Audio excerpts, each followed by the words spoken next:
আসসালামু আলাইকুম। আশা করি তোমরা সবাই ভালো আছো।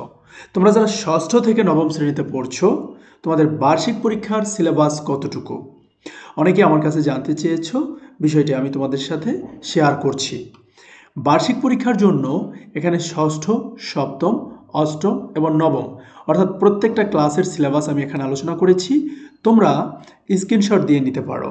এই যে দেখো, অর্থাৎ এখানে বাংলা, ইংরেজি, গণিত, বিজ্ঞান, ইতিহাস ও সমাজবিজ্ঞান, ডিজিটাল প্রযুক্তি, জীবন জীবিকা, স্বাস্থ্য সুরক্ষা, শিল্প সংস্কৃতি, ইসলাম শিক্ষা, হিন্দু ধর্ম শিক্ষা, খ্রিস্ট ধর্ম শিক্ষা, বৌদ্ধ ধর্ম শিক্ষা অর্থাৎ ১৩টা বিষয়ের ষষ্ঠ শ্রেণীর জন্য কোন পেজ থেকে অর্থাৎ এই ৬২ পেজ থেকে শেষ পর্যন্ত তোমাদের বার্ষিক পরীক্ষায় থাকবে।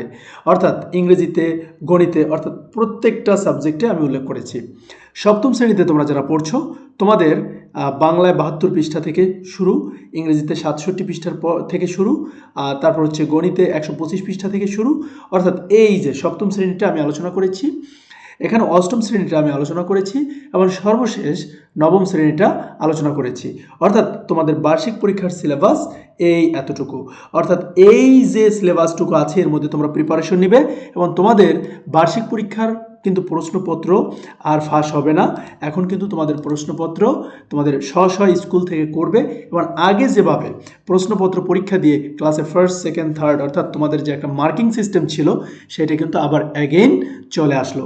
সো তোমরা কিন্তু অবশ্যই ভালো করে পড়াশোনা করবে, নতুবা পরীক্ষার কিন্তু রেজাল্ট খারাপ করবে। সো পরীক্ষার রেজাল্ট ভালো করতে চাইলে এবং ষষ্ঠ থেকে সপ্তম, সপ্তম থেকে অষ্টম, অষ্টম থেকে নবম অর্থাৎ উপরের শ্রেণীতে উঠতে চাইলে অবশ্যই তোমরা এই যে সিলেবাস দিয়েছি আমি তোমাদের, এই সিলেবাসের উপরে ভালো করে প্রিপারেশন নেবে।